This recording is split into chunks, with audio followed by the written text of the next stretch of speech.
स्वागत है। आशा करती हूँ आप सब अच्छे होंगे। आज है नवरात्रि का 7वां दिन और हम पढ़ने वाले हैं 7वां अध्याय। आशा करती हूँ आप मेरे साथ एंड तक बने रहिएगा और पूरा अध्याय ध्यान से मन लगा के सुनिएगा। तो चलिए शुरू करते हैं। मैं मातंगी देवी का ध्यान करता हूँ। वह रत्न में सिंहासन पर बैठकर पढ़ते हुए तोते के मधुर शब्द सुन रही है। उनके शरीर का वर्णन श्याम है। वे अपना एक पैर कमल पर रखे हुए हैं और मस्तक पर अर्धचंद्र धारण करती है तथा कहार पुष्पों की माला धारण किए वीणा बजाती है। उनके अंगों में कसी हुई चोली शोभा पा रही है। वे लाल रंग की साड़ी पहने हाथ में शंखमय पात्र लिए हैं। उनके बदन पर मधु का हल्का हल्का प्रभाव जान पड़ता है और ललाट में बाली शोभा दे रही है। श्री ऋषि कहते हैं, तदंतर शुंभ की आज्ञा पाकर वे चंद्रमुंड आदि दैत्य चतुर्गिणी सेना के साथ अस्त्र शस्त्र सुसज्जित हो चलती है। फिर गिरिराज हिमालय के सूर्य में ऊंचे शिखर पर पहुंचकर उन्होंने सिंह पर बैठी देवी को देखा। वह मन मन मुस्कुरा रही थी।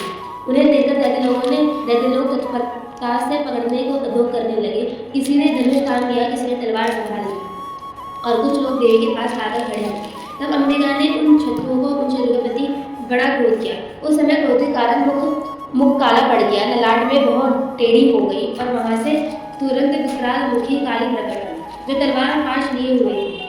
वे विचित्र खड़वाक धारण किए और चित्ती के चरों की साड़ी पहने नर मुंडों की माला से विभूषित थी। उनके शरीर का मांस सूख गया था। खाने केवल हड्डियों का ढांचा था जिससे वह अत्यंत भयंकर जान पड़ती थी। उनका मुख बहुत विशाल था, जीभ लपलपाने के कारण वह और भी डरावनी प्रतीत होती थी।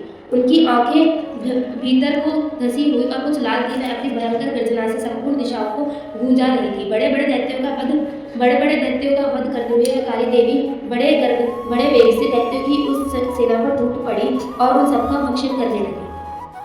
वे पार्श्वरक्षकों, अंकुशधारी महानावितों, योद्धाओं और घंटा सहित कितने ही हाथियों को एक ही हाथ से पकड़कर मुंह में डाल लेती थी। इस प्रकार घोड़े, रथ और सारथी के साथ रही सैनिकों को मुंह में डालकर वह उन्हें बड़े भयानक रूप से चबा डालती। किसी के बाल पकड़ लेती, किसी का गला दबा देती, किसी को पैर से कुचल डालती और किसी को छाती के धक्के से गिराकर मार डालती। वह असुरों के छोड़े हुए बड़े बड़े अस्त्र मुंह से पकड़ लेती और रेश में भरकर उनको दांत से पीस डालती। काली ने बलवान दुरात्मा दैत्यों को वह सारी सेना रौंद डाली। दुरात्माओं की वे सारी सेना रौंद डाली, खा डाली और चित्रों को मार बनाया।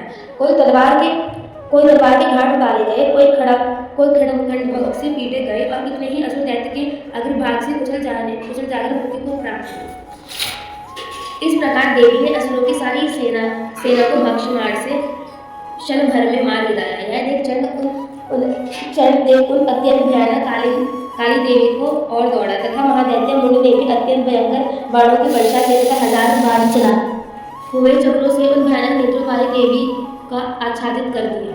वह अनेकों चक्र देवी के मुख में समाप्त हुए ऐसे जान पड़े मानो सूर्य के बहुते मंडल बादलों के उदय में प्रवेश कर रहे हो। तब भयंकर गरजने वाली काली ने अत्यंत रोष में भरकर विकट अट्टहास किया। उस समय उनके विकराल बदन के भीतर कठिनता से देख जा सकने वाले दैत्यों की प्रभास में अत्यंत उज्ज्वला दिखाई देती थी। देवी ने बहुत बड़ी तलवार हाथ में ले हाँ का उच्चारण करके चंड पर धावा किया और उसके केश पकड़कर उसे तलवार से उसका मस्तक काट डाला।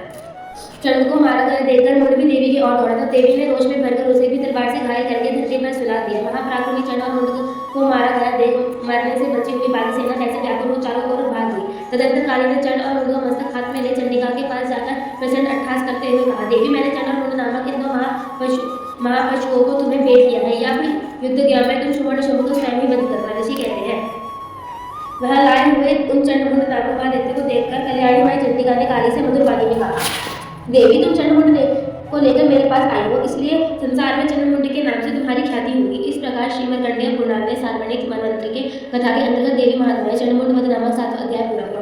बोलो अम्बे मात की जय।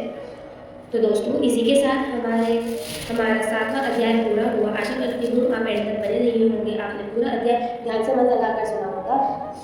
मिलते हैं अगली वीडियो में, तब तक के लिए जय।